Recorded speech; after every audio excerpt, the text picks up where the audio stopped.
नमस्कार दोस्तों। राजस्थान के इतिहास में हमारी जो मेवाड़ सीरीज चल रही है उसमें पिछले वीडियो में हमने पढ़ा कि दिल्ली का सुल्तान इब्राहिम लोदी था, ठीक है। और इब्राहिम लोदी से ही असंतुष्ट उसके दो अंकल या चाचा जो पंजाब के सूबेदार थे, एक तो दौलत खां और एक आलम खां, वो काबुल जाते हैं बाबर के पास में दिल्ली पर आक्रमण करने के लिए, उसे आमंत्रित करते हैं। बाबर आता है, बाबर भारत में आता है। उसके बाद में पानीपत का प्रथम युद्ध होता है जिसके अंदर इब्राहिम खां लोदी यानी दिल्ली का सुल्तान वहां लड़ता हुआ मारा जाता है। बाबर का दिल्ली और आगरा पे कब्जा हो जाता है। उसके बाद में वो महाराणा सांगा की जो सैन्य चौकी थी बयाना दुर्ग, उस पर वो अधिकार कर लेता है और अपने बहनोई मेहंदी ख्वाजा को वहां का किलेदार नियुक्त कर देता है। महाराणा सांगा क्या करते हैं कि राजपूतों की एक प्राचीन परंपरा थी जो सहयोग की परंपरा, पांति पर्वन परंपरा, उसके अंतर्गत वो सभी अपने पड़ोसी राजपूत राजाओं को या सामंतों को पत्र लिखते हैं और रणथंभौर में इकट्ठा करते हैं। रणथंभौर में सारे सभी राजा और सामंत इकट्ठा हो जाते हैं। इब्राहिम खां लोदी का भाई महमूद लोदी भी महाराणा सांगा का साथ देता है। मेवात का हसन खां मेवाती था, वो भी महाराणा सांगा का साथ देते हैं। यह सब इकट्ठे होने के बाद में रणथंभौर से बयाना कूच करते हैं, बयाना पर आक्रमण करते हैं। महाराणा सांगा की सेना से लड़ता हुआ मेहंदी ख्वाजा, वो मेहंदी ख्वाजा की सहायता के लिए आया हुआ सुल्तान मिर्जा और दोस्त इसका आका हार जाते हैं। हारने के बाद में वो बयाना से आगरा जहां बाबर बैठा था उसके पास जाते हैं। अब हम पढ़ेंगे इसके बाद में क्या हुआ। बयाना दुर्ग हारने के बाद में बाबर, जैसे बाबर आगरा में था, मान लो कि ये आगरा है, ठीक है, बाबर ये आगरा के अंदर है। बाबर आगरा से फतेहपुर सीकरी आ जाता है, ये फतेहपुर सीकरी है।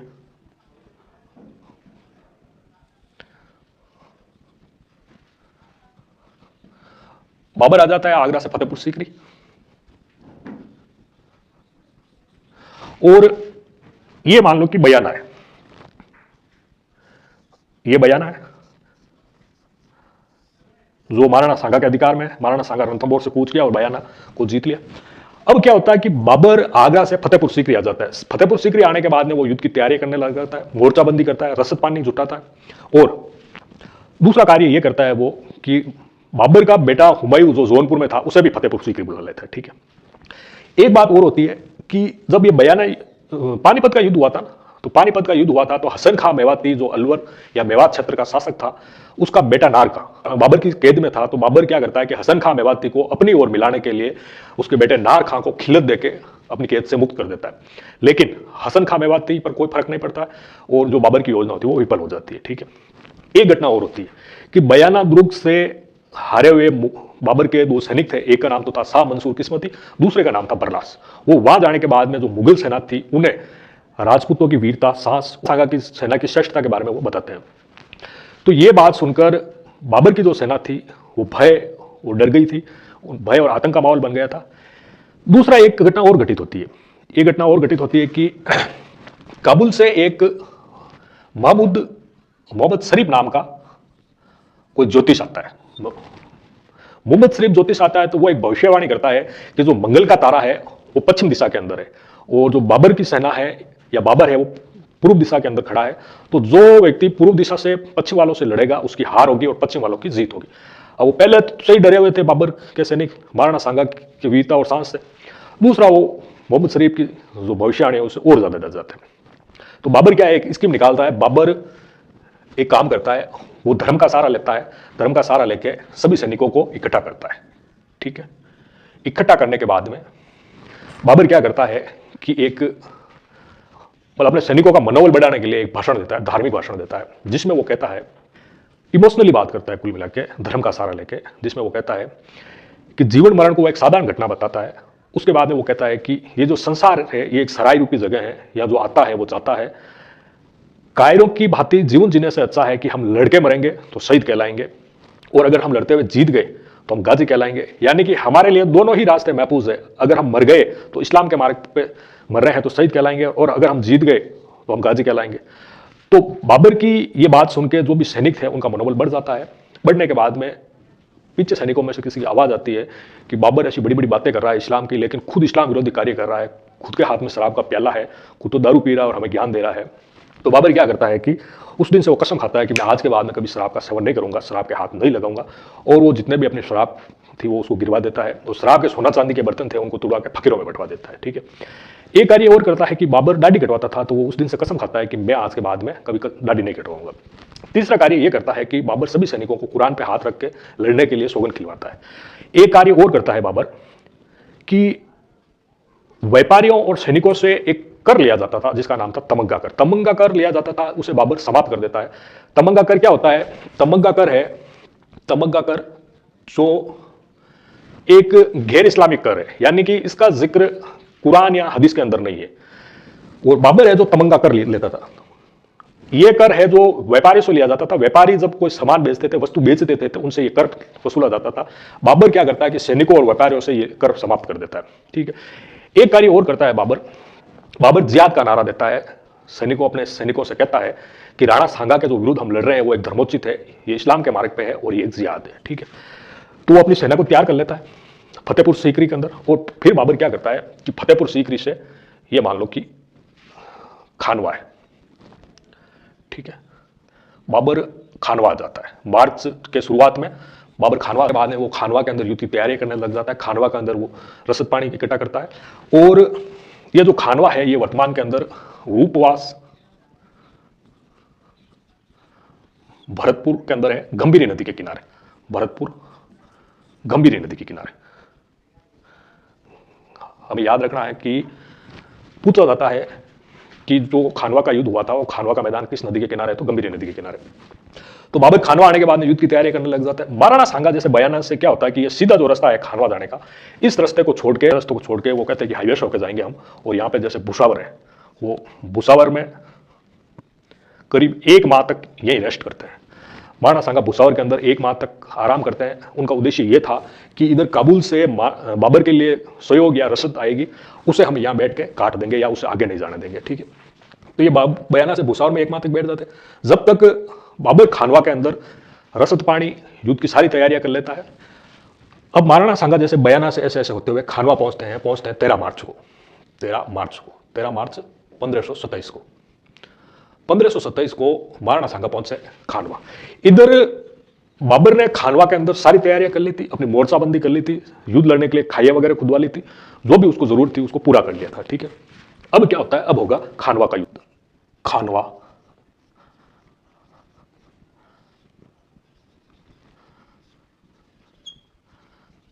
ये जो खानवा का युद्ध है ये हुआ था 17 मार्च 1527 ईस्वी को। लेकिन एक पुस्तक है वीर विनोद, उसके लेखक हैं श्यामल दास, वो कहते हैं कि यह युद्ध हुआ था 16 मार्च को। तो हमें दोनों तारीखें याद रखनी है। अगर एग्जाम में पूछ ले कि वीर विनोद के अनुसार खानवा का युद्ध कब हुआ था, तो हमें कहना है कि 16 मार्च को हुआ था। ठीक है। खानवा का मैदान है जो भरतपुर उपवास तहसील के अंदर है, गंभीरी नदी के किनारे है। तो इधर तो बाबर की सेना खड़ी है, इधर जो है ये महाराणा सांगा की सेना खड़ी है। 17 मार्च 1527 को सुबह की 9 बजे युद्ध का शंख बजा। युद्ध का शंख बजते ही इधर जैसे महाराणा सांगा की सेना खड़ी है, महाराणा सेना सबसे आगे हाथी पे सवार है। इनके जस्ट बाद में जो आगे की जो हरावल होता है, हरावल के अंदर मेदिनी राय है जो चंदेरी का सामंत या चमंदेरी का शासक है, वो अपनी 12,000 की सेना लेके यहाँ पे खड़ा है। उसके पास में हसन खां मेवाती, वो भी 12,000 की सेना लेके यहाँ खड़े हैं। हसन खां मेवाती से जस्ट पास में यहाँ पे महमूद लोधी जो इब्राहिम लोधी का भाई था, ये 10,000 की सेना लेके खड़ा है। इनके जस्ट बाद में उदय सिंह जो वागड़ का शासक था, रावल उदय सिंह, वो अपनी सेना लेके 30,000 की सेना लेके उनका नेतृत्व करा है। इधर अन्य और योद्धा था, वो भी है ना 30,000 की सेना लेके खड़े हैं। यानी कि महाराणा सांगा की जो सेना थी वो बाबर की सेना से अधिक थी। ठीक है। इधर बाबर ने क्या किया कि तुलुगुमा जो उसकी युद्ध प्रणाली थी, तो उसने सबसे पहले तो आगे ये जो जैसे बैलगाड़ी होती है, बड़ी बड़ी बैलगाड़ियां, जैसे ये बैलगाड़ी है, इसको ऐसे खड़ा कर दिया। ये यहाँ पे खड़े करके बैलगाड़ियों को खड़ा करके एक दीवार बना दी।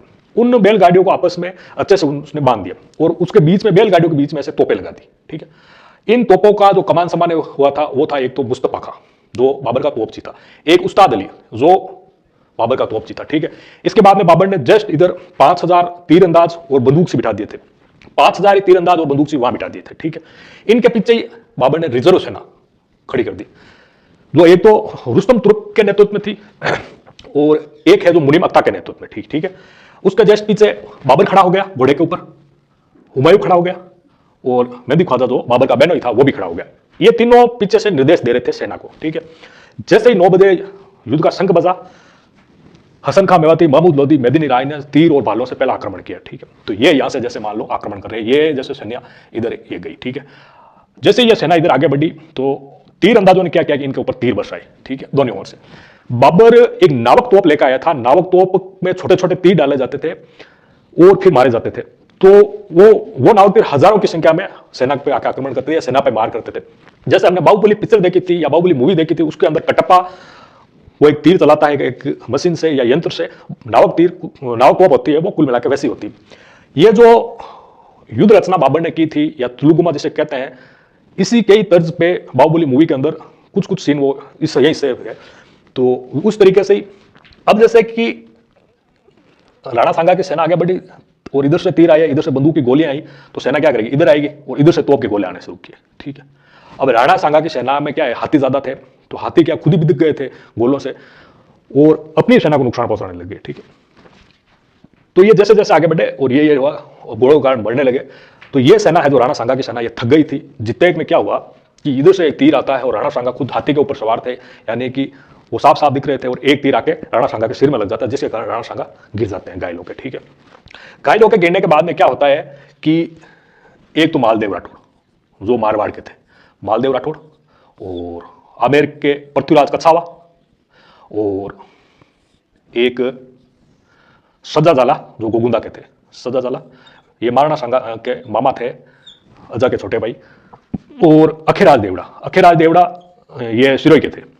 ये तीनों क्या करते हैं, गिरे हुए राणा सांगा को पालकी के अंदर डाल के यहाँ से सुरक्षित स्थान पे ले जाते हैं। सुरक्षित स्थान कहाँ, भाई सुरक्षित स्थान जैसे यहाँ बयाना में युद्ध हो रहा था और बयाना के जस्ट पास में बसवा था, बसवा जो दौसा में है, बसवा लाते हैं। ठीक है, अब बसवा इनको लेके चले जाते हैं, तो युद्ध से बाहर ले जाने से पहले वो क्या करते हैं, ये तीनों पृथ्वीराज कछावा, मालदेव राठौड़ और ये सजा जाला, कि अगर महाराणा सांगा को युद्ध मैदान में नहीं देखेंगे तो जो राजपूत सेना उनका मनोबल टूट जाएगा और वो युद्ध नहीं कर पाएगी। तो सलुम्बर के जो रावत थे रतन सिंह चुंडावत, उन्हें महाराणा सांगा के राज्य चिन्ह धारण करके हाथी पे बैठने के लिए कहा जाता है, लेकिन रतन सिंह चुंडावत कहते हैं कि मेरे पूर्वज चुंडा जी ने मेवाड़ का जो शासन था उसे त्याग दिया, इसलिए मैं कसम या सौगंध तोड़ने वाला नहीं हूं, मैं महाराणा सांगा के राज्य चिन्ह धारण करके हाथी पे नहीं बैठूंगा, लेकिन जो भी व्यक्ति महाराणा सांगा के राज्य चिन्ह धारण करेगा मैं उसके नेतृत्व में लड़ने के लिए तैयार हूं, मैं उसकी हर बात मानने के लिए तैयार हूं। तो महाराणा सांगा के जो भी राज्य चिन्ह थे वो बड़ी सादड़ी के जला को पहनाए जाते हैं। ठीक है, ये जला जी पहनते हैं। अज्जा जी पहनने के बाद में वो हाथी पे सवार होते हैं, जिससे राजपूत सेना को यही लगे, राणा सांगा की सेना को यह लगे कि महाराणा सांगा स्वयं लड़ रहे हैं। ठीक है, तो जलाजा उस दिन से जलाजा को महाराणा के राज्य चिन्ह धारण करने का अधिकार मिला था। ठीक है, अच्छा उसके बाद में क्या होता है कि महाराणा सांगा थे वो तो युद्ध मैदान से चले गए, इधर राजपूत सेना जो थक गई थी और थकी हुई सेना को ये रिजर्व सेना जो खड़ी थी रुस्तम तुर्क और इधर मुनीम अत्ता के नेतृत्व के अंदर ये राजपूत सेना को इधर से घेर लेते हैं। ठीक है, घेरने के बाद में जैसे तीनों ओर से घेर लेते हैं। ठीक है, भाई इधर से तो तोपों के गले आ ही रहे हैं, वो आगे बढ़ ही नहीं सकते, इधर से भी घेर लेते हैं, इधर से भी घेर लेते हैं और इधर से भी घेर लेते हैं। घेरने के बाद में प्रहार करते हैं। तोप और बंदूक की गोलियों के सामने तीर भाले कितनी देर टिकते।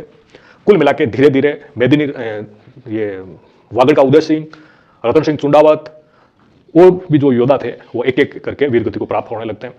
और महाराणा सांगा की ओर से लड़ने वाला एक तो नागौर का रायजादा और रायसेन का सिलदी तंवर अपने बेटे भूपत राय के साथ में राणा सांगा की सेना छोड़ के बाबर की ओर जाके मिल जाता है, यानी कि वो विश्वासघात करता है। Colonel Tod Harivilas Sarda, doctor Harivilas Sarda और डॉक्टर गौरीशंकर हीराचंद ओझा ने अपनी पुस्तकों के अंदर ये बात लिखी है कि सिलदी तंवर और नागौर का खानजादा महाराणा सांगा की सेना छोड़ के बाबर की ओर जाके मिल गए, विश्वासघात किया था। उनके अंडर में या उनके नेतृत्व के अंदर कम से कम 30,000 की सेना थी, वो बाबर की ओर जाके मिल गई। एक महाराणा सांगा के युद्ध का कारण ये भी बना था। उसके बाद में क्या होता है कि 17 मार्च 1527 को 9 बजे जो युद्ध शुरू हुआ था वो दोपहर तक चलता है, दोपहर तक समाप्त हो जाता है। महाराणा सांगा की सेना की हार हो जाती है, बाबर की जीत हो जाती है, भारत के अंदर मुगल वंश की नींव पड़ जाती है। और जीत के बाद में बाबर की सेना जीती गई थी, राणा सांगा हार गया था और राणा सांगा की था जो घायल अवस्था में बसवा लाया गया था। अब क्या हुआ वो आगे वो हम पढ़ते हैं। 17 मार्च 1527 को सुबह 9 बजे जो युद्ध शुरू हुआ था वो दोपहर की 1 बजे तक समाप्त हो जाता है। महाराणा सांगा की ओर से लड़ने वाले वीर योद्धा मारे जाते हैं, जैसे झाला अजा, रतन सिंह चुंडावत और भी जो जैसे माणिकचंद चौहान। बाबर की सेना थी उसने राजपूतों का शिविरों तक उनका पीछा किया। पीछा करने के बाद में जो महाराणा सांगा की ओर से लड़ने वाले वीर मारे गए थे उनके सिर काटे गए। सिर काटने के बाद में मीनारें बनाई गई। मीनारें बनाने के बाद में बाबर ने गाजी की उपाधि धारण की थी। गाजी का अर्थ होता है इस्लाम धर्म की ओर से लड़ने वाला योद्धा। ये तो हो गया महाराणा सांगा की हार और बाबर की जीत, खानवा के युद्ध के बारे में। अब हम पढ़ते हैं कि बाबर की जीत के क्या कारण रहे होंगे, राणा सांगा की हार के क्या कारण थे। ठीक है, तो बाबर की जीत के कारण, बाबर की विजय, बाबर की विजय के कारण। कारण में सबसे पहला कारण तो यह है बाबर का तोप खाना, ठीक है, यानी कि बाबर का तोप खाना। उसके पास में तोप खाना था और इनके पास में तीर तलवारें थी। तोप खाना है और बंदूकों के सामने तीर तलवार कितनी देर टिक सकती है। और तुलुगुमा युद्ध प्रणाली, तुलुगमा, ये जो तुलुगमा है ये बाबर ने उज़्बेकों से सीखी थी, यानी सरेपुल का युद्ध हुआ था जिसमें बाबर खुद हार गया था शेबानी खान से, तो वहां से इसे बाबर सीख के आया था।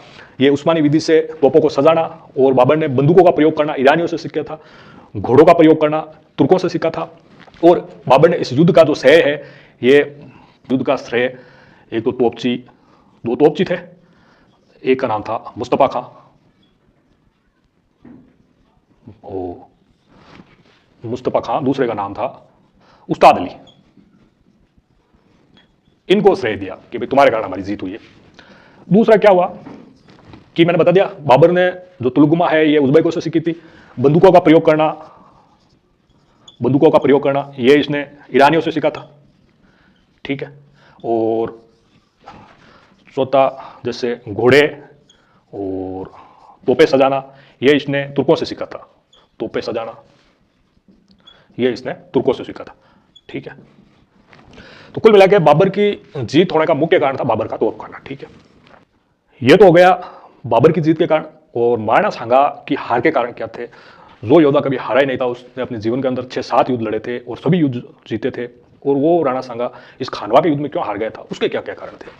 तो महाराणा सांगा के हार के कारण, सांगा हार के कारण,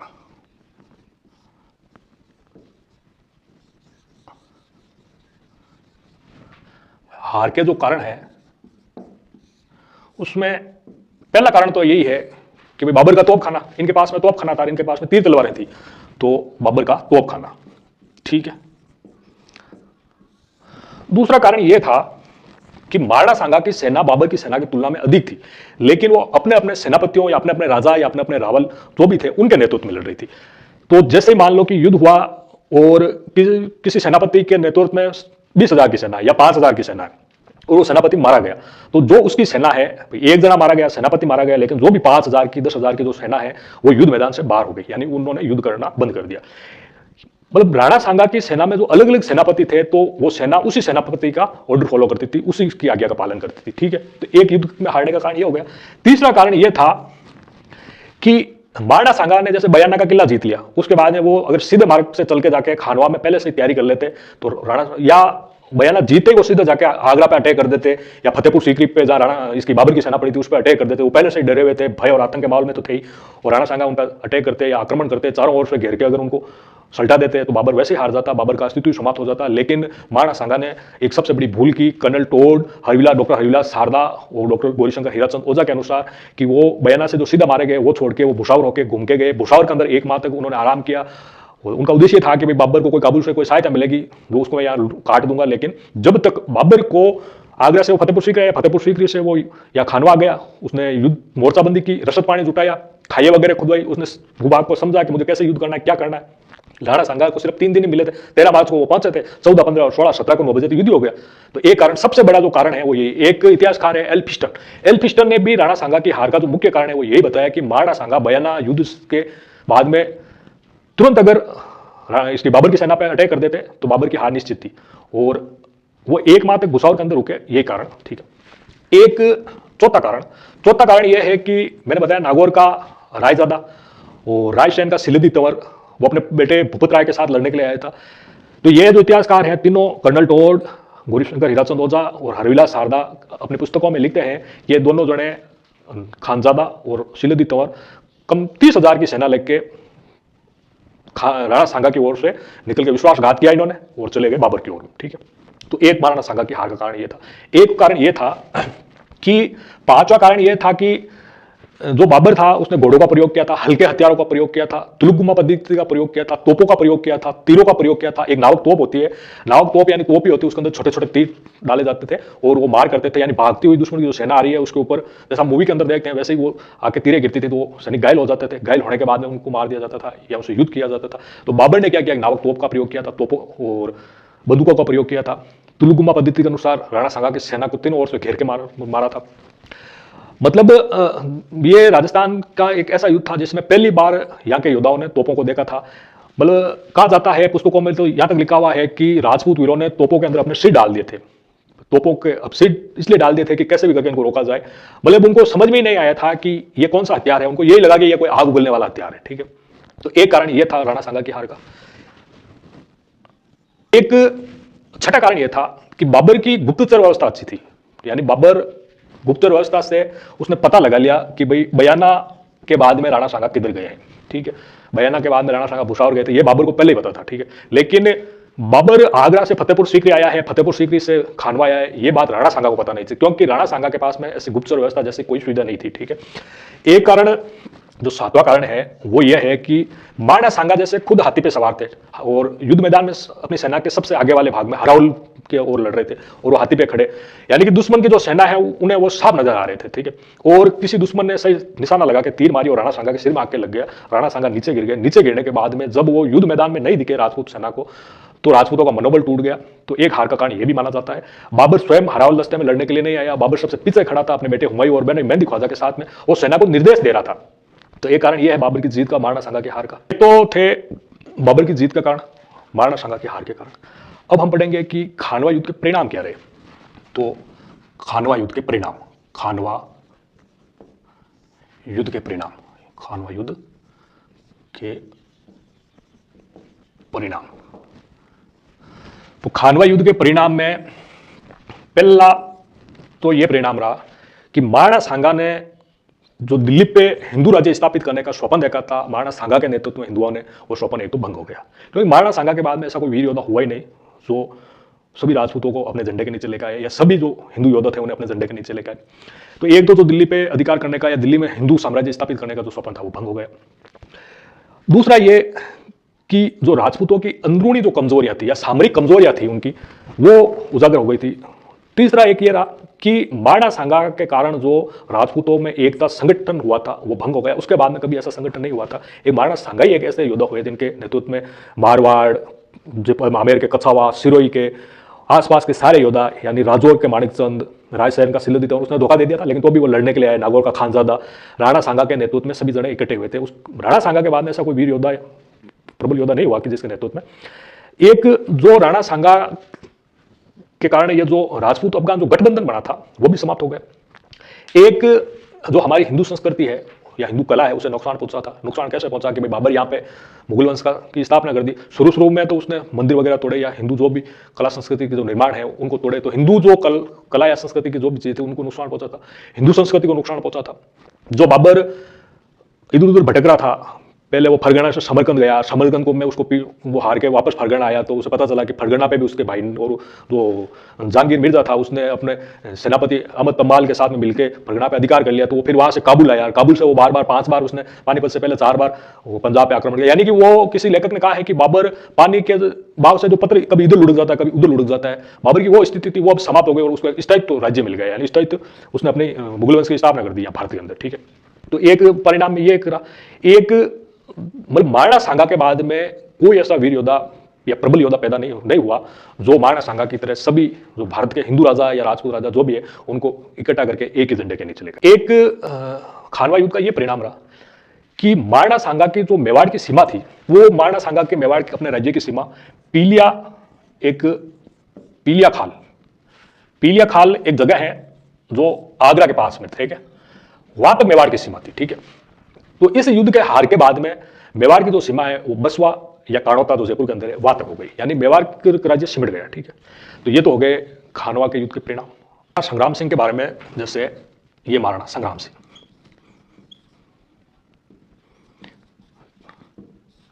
महाराणा संग्राम सिंह या महाराणा सांगा, इनको महाराणा संग्राम सिंह इनका मुख्य नाम था, महाराणा सांगा इनको कहा जाता था। एक तो इनके एक आंख नहीं थी, एक बाजू नहीं था, एक पैर नहीं था, इसके कारण कर्नल टोड ने इन्हें सैनिकों का भग्न अवशेष कहा है। यानी कि भग्न का अर्थ है टूटा हुआ, अवशेष का मतलब है बचा हुआ भाग। यानी कि सैनिकों का जो भग्न अवशेष है ये महाराणा सांगा को कहा गया, क्योंकि इनके शरीर पे 80 घाव थे, इस कारण से तो 80 घाव के कारण इन्हें भग्नावशेष कहा गया। किसने कहा? तो कर्नल टोड ने कहा। ठीक है, एक बात याद रखना, महाराणा सांगा को 80 घाव के कारण भग्नावशेष कहा, किसने कहा? तो कर्नल टोड ने कहा। इनका जो हाथ है वो खातौली के युद्ध में कटा, इब्राहिम लोदी की सेना से लड़ते हुए कटा था। पैर है वो भी उसी युद्ध में, खातौली के युद्ध में लड़ते हुए खराब हुआ था। एक इन्हें हिंदूपति या हिंदूपंथ या हिंदूपथ, ये महाराणा सांगा को कहा जाता है। ये हमारे इतिहासकारों ने कहा है। हिंदूपति तो इसलिए कहा था कि उनके नेतृत्व में सारे हिंदू इकट्ठे हुए थे बाबर से लड़ने के लिए, तो हिंदुओं के पति यानी हिंदूपति हो गए। और हिंदूपंथ इसलिए कहा गया था कि ये स्वयं हिंदू थे, इनके पंथ यानी मार्ग पर चले थे सभी। खानवा के युद्ध से पहले सभी राजपूत राजा या हिंदू राजा इकट्ठे होकर इनके कहे हुए मार्ग पर चले थे, यानी पंथ पे चले थे, इसलिए इन्हें हिंदूपंथ या हिंदूपथ कहा जाता है। ठीक है, अब बाबर क्या लिखता है अपने, बाबर ने एक पुस्तक लिखी थी जिस पुस्तक का नाम है बाबरनामा या तुजूक के बाबरी। उसके अंदर बाबर लिखता है कि राणा सांगा ने 200 शहरों राणा सांगा ने 200 शहरों पे अपनी तलवार के बल पे अधिकार किया था, यानी कि 200 शहरों में महाराणा सांगा का ध्वज फहराता था। महाराणा सांगा की जो राज्य की वार्षिक आय थी वो 10 करोड़ रुपए थी। राणा सांगा, इसने बाबर ने अपनी पुस्तक के अंदर एक बात लिखी कि भारत के अंदर जब बाबर आया था तो सिर्फ 2 ही वीर योद्धा थे, एक तो उत्तर भारत के अंदर राणा सांगा और दक्षिण भारत के अंदर उसने कृष्णदेव राय जो विजयनगर का शासक था उसे बताया। ठीक है, तो इसने बाबर ने अपनी पुस्तक में क्या लिखा कि 200 शहरों में महाराणा सांगा का ध्वज फहराता था। उस महाराणा सांगा की जो वार्षिक आय है वो 10 करोड़ रुपए थी। महाराणा सांगा के यानी मेवाड़ की जो सीमा थी वो पीलिया खाल, यानी कि यहाँ से चित्तौड़ से पीलिया खाल वहां तक थी, जो पीलिया खाल आगरा के पास में यानी यूपी बॉर्डर तक। और उसने एक बात और लिखी कि राणा सांगा की तरह अगर उस राणा सांगा के उत्तराधिकारी होते तो बाबर का या मुगल वंश की स्थापना होना मुश्किल था, बाबर यहाँ नहीं टिक पाता। ठीक है, तो ये तो हो गई कि बाबर ने अपनी पुस्तक में महाराणा सांगा की प्रशंसा में क्या लिखा था वो। अब महाराणा सांगा की मृत्यु या अंतिम समय कैसे बीता वो, तो सांगा का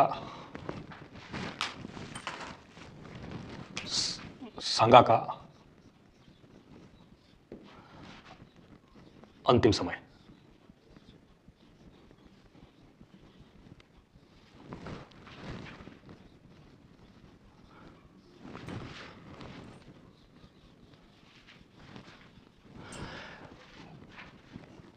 सत्रह मार्च को युद्ध हुआ था, महाराणा सांगा के सिर में तीर लग गया था, वो हाथी पे सवार थे, घायल हो गए थे। और जैसे मालदेव चौहान, मालदेव राठौड़ जो मारवाड़ के थे, मालदेव राठौड़, एक पृथ्वीराज कछावा जो आमेर के थे यानी पृथ्वीराज, एक अखेराज देवड़ा जो सिरोही के थे, और एक सजाजी जाला जो महाराणा सांगा के मामा थे और गोगुंदा के थे, ठीक, या गोगुंदा के जागीरदार थे या राजा थे, जो भी थे। तो ये जैसे खानवा का मैदान है, ठीक है, तो खानवा के मैदान में महाराणा सांगा घायल हो गए थे सिर में तीर लगने से, तो इन्हें लेकर आए यहाँ दौसा जिले के अंदर, बसवा है, दौसा यहाँ पे बसवा है, ठीक है, बसवा लाए। बसवा लाने के बाद में इनका इलाज वगैरह करवाया और यहाँ से लेकर आए रणथंभौर। रणथंभौर दुर्ग पे महाराणा सांगा का अधिकार था, तो रणथंभौर लाए, तो यहाँ इनका इलाज वगैरह करवाया। और महाराणा सांगा ने रणथंभौर के अंदर 2 सौगंध ली थी। एक सौगंध तो ये ली थी कि मैं जब तक बाबर को पराजित नहीं कर दूं, बाबर को यहाँ से भारत से बाहर नहीं खदेड़ दूं, जब तक मैं एक तो चित्तौड़ नहीं जाऊंगा, सिर के ऊपर मुकुट धारण नहीं करूंगा। ठीक है, अब महाराणा ये सांगा यहाँ है, अब इनका रणथंभौर में हो गया, इलाज वगैरह हो गया, स्वस्थ हो गए। इधर मान लो कि जैसे एमपी में चंदेरी राज्य है, ठीक है, चंदेरी राज्य है जो महाराणा सांगा के सामंत मेदिनी राय के पास था। बाबर क्या करता है, जनवरी 1528 में चंदेरी पर आक्रमण करता है बाबर। यह सूचना जब राणा सांगा को मिलती है तो ये रणथंभौर से चंदेरी की ओर मेदिनी राय की सहायता के लिए रवाना होते हैं। रवाना होकर ये रणथंभौर से, ये जैसे रणथंभौर से चंदेरी जाते हुए जैसे एक एरिज, अभी वर्तमान में यूपी के अंदर है, एरिज गांव पहुंचते हैं। ठीक है, एरिज गांव पहुंचते हैं तो यहाँ पे क्या होता है कि जो इनके साथी थे वो इन्हें समझाते हैं कि हमें बाबर से पार नहीं पड़ सकती, उसके पास में तोप खाना है। तो राणा सांगा मानते नहीं है, तो इनके जो साथी थे ये यहाँ पे इनको विष यानी जहर दे देते हैं। ठीक है, किन्हें, राणा सांगा को। तो इनके साथियों ने जहर दे दिया था और ये यहाँ से कालपी, ये भी यूपी के अंदर ही है, कालपी पहुंचते हैं जब तक महाराणा सांगा की मृत्यु हो जाती। कालपी के अंदर यह होती है इनकी मृत्यु 30 जनवरी 1528 को, यानी कि राणा सांगा की जो मृत्यु हुई है वो हुई है 30 जनवरी 1528 में। महाराणा सांगा को जहर कहां दिया गया था, एरिज में दिया गया था। मृत्यु कहां हुई थी, कालपी के अंदर हुई थी। ठीक है, कब हुई थी? तो वो 30 जनवरी 1528 को, ठीक है। फिर बाद में यहाँ से इनका शव मांडलगढ़ लाया जाता है। मांडलगढ़ अभी वर्तमान में भीलवाड़ा के अंदर है। मांडलगढ़ में लाने के बाद में यहाँ पे इनका दाह संस्कार किया जाता है। यहाँ पे 8 खंभों की छतरी है मांडलगढ़ के अंदर, 8 खंभों की छतरी है। ये बिजोलिया के जागीरदार जो अशोक परमार, जगनेर से महाराणा सांगा इन्हें बिजोलिया लाए थे, बिजोलिया की जागीर दी थी ऊपर माल की। तो अशोक परमार यहाँ पे अशोक परमार ने 8 खंभों की महाराणा सांगा की छतरी बनवाई थी, ठीक है। महाराणा सांगा की एक हाडी रानी थी जिसका नाम था कर्मावती। उन्होंने रणथंभौर के अंदर एक अधूरा स्वपन नाम से एक छतरी बनवाई थी जिसे अधूरा स्वपन नाम से जाना जाता था। महाराणा सांगा की रानी थी कर्मावती। अगर पूछ लिया जाए कि अधूरा स्वपन छतरी कहाँ है तो रणथंभौर दुर्ग के अंदर है। इसका संबंध किससे है? तो महाराणा सांगा से। किसने बनवाई? तो रानी कर्मावती ने बनवाई। वो अधूरी रह गई इसलिए उसे अधूरा स्वपन कहा जाता है या अधूरी छतरी कहा जाता है, ठीक है। तो ये तो हो गया कि रणथंभौर से ये मेदिनी राय की सहायता के लिए जा रहे थे, लेकिन एरिच में इनके ही साथियों ने जहर दे दिया। कालपी में इनकी मृत्यु हो गई थी 30 जनवरी 1528 को। फिर इनका शव मांडलगढ़ लाया गया था जहाँ इनका दाह संस्कार किया गया था, अंत्येष्टि की गई थी। अशोक परमार जो इनका सामंत था बिजोलिया का, उसने यहाँ पे छतरी बनवाई जो 8 खंभों की छतरी है, ठीक। महाराणा सांगा की मृत्यु कैसे हुई, कहाँ हुई, इस बात को लेके इतिहासकारों के विभिन्न मत है। थोड़ा हम उस पर भी चर्चा कर लेते हैं कि राणा सांगा की मृत्यु पे इतिहासकारों के मत। राणा सांगा की मृत्यु,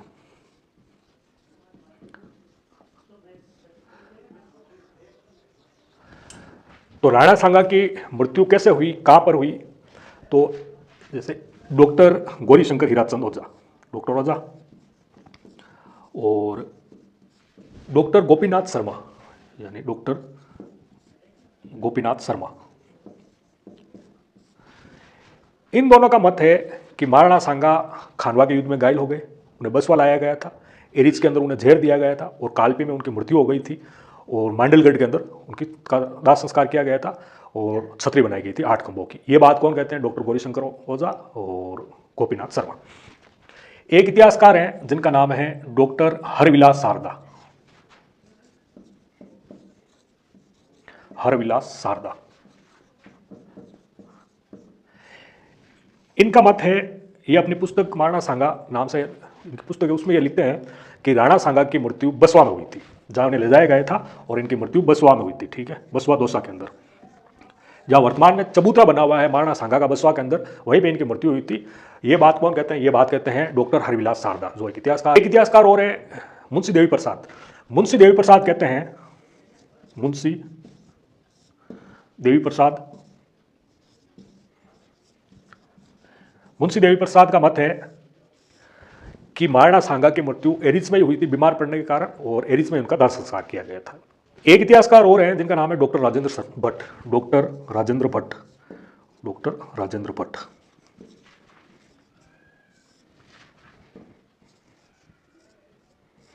डॉक्टर राजेंद्र भट्ट की एक पुस्तक है जिसका नाम है राणा सांगा भक्त शिरोमणि युवराणी मीरा। इस पुस्तक में पृष्ठ संख्या 170 पर लिखा हुआ है कि ये कहते हैं कि राणा सांगा की मृत्यु एरिच में हुई थी, ठीक है।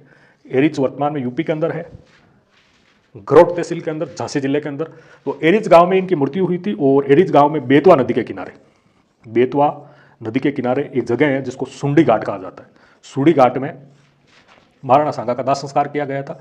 यहीं पे राणा सांगा का स्मारक और छतरी बनी हुई है, स्मारक और छतरी बनी हुई है। ये बात डॉक्टर राजेंद्र भट्ट कहते हैं अपनी पुस्तक राणा सांगा भक्त शिरोमणि युवराणी मीरा के अंदर। पृष्ठ संख्या 170 पे ये बात लिखी हुई है कि महाराणा सांगा की मृत्यु एरिच यूपी के अंदर हुई थी। यहीं पे इनका दाह संस्कार किया गया था बेतवा नदी में, सुंडी घाट में, और यहीं पे इनकी छतरी और स्मारक बना हुआ है, ठीक है। एक इतिहासकार और है जिनका नाम है डॉक्टर राघवेंद्र मनोर, राघवेंद्र मनोर।